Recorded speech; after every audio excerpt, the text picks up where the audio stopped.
Man pleads guilty to stealing over $700K from Butler Company. Animal shelter. A Wayne Township man admitted to stealing more than $700,000 from the Animal Friends Humane Society over several years while serving as a volunteer treasurer, according to prosecutors. Jeremy Bruce Taylor, 48, pleaded guilty in Butler County Common Pleas Court to aggravated theft, a third-degree felony. Taylor, a CPA, diverted cash from the nonprofit agency that cares for homeless animals to pay off his own credit cards and make personal purchases from June 4, 2014 to March 26, 2021, according to Assistant Butler County Prosecutor Garrett Baker.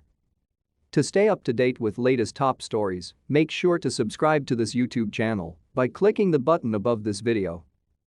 The amount stolen totaled $730,984.19, according to the assistant prosecutor. He was volunteering as the treasurer during that time, Baker said. Taylor used funds from Animal Friends' bank account to pay off his own personal credit card. That alone was approximately $677,000. Taylor used the personal card for vacations and going to concerts and was spending quite a lot per month, he said. In addition, Taylor also used the organization's credit cards to make purchases for his own benefit, including paying his cell phone bill and making purchases at Kings Island. I think it just becomes a source of funds for him, Baker said, adding there were also a number of purchases to Rural King and other businesses for Taylor's farm. Taylor also wrote checks to a fictitious vendor, and when the Animal Friends board asked for some bank financials, he provided them with falsified statements, Baker said.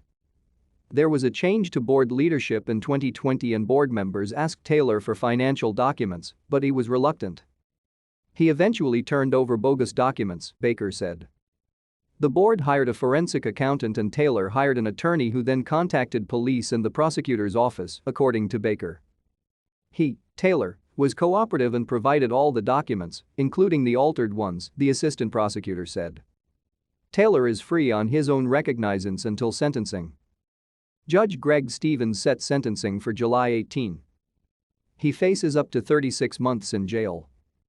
It was clear he was trying to cover this up and keep it from them. It is clear the bank statements had been photoshopped, Baker said. It was a bad decision for him to enrich himself at the Humane Society's expense. I can't think of a worse entity to steal from. The Animal Friends Humane Society board released a statement about Taylor that said in part, a former member of our board exploited the trust we placed in him and used his training as a CPA and knowledge of our financial processes to steal from this organization. The AFHS board and executive director uncovered the embezzlement on its own and hired legal representation, including a forensic accountant, to conduct a full review of our records. A professional bookkeeper and an outside CPA has been hired as part of a variety of changes to ensure something like this never happens again, according to the statement from board attorney George Johnson. Our bylaws are being updated by an attorney specializing in nonprofits to ensure complete transparency and adherence to standards for best practices for nonprofits. Notable changes include limiting board member terms and instituting an annual auditing procedure, the statement reads. AFHS is Butler County's only open admission shelter and maintains a success rate rivaling that of advertised no-kill shelters. AFHS has achieved and/or surpassed that rate since 2019. Our high live-release rate is due in part to our executive director's creation of several new positions. She and her staff ensure every single animal has a great opportunity for adoption into a loving, permanent home. And in 2020, an additional 214 dogs and 103 cats were pulled from overcrowded, struggling shelters, saving them from euthanasia and offering them an additional chance at adoption, according to the statement.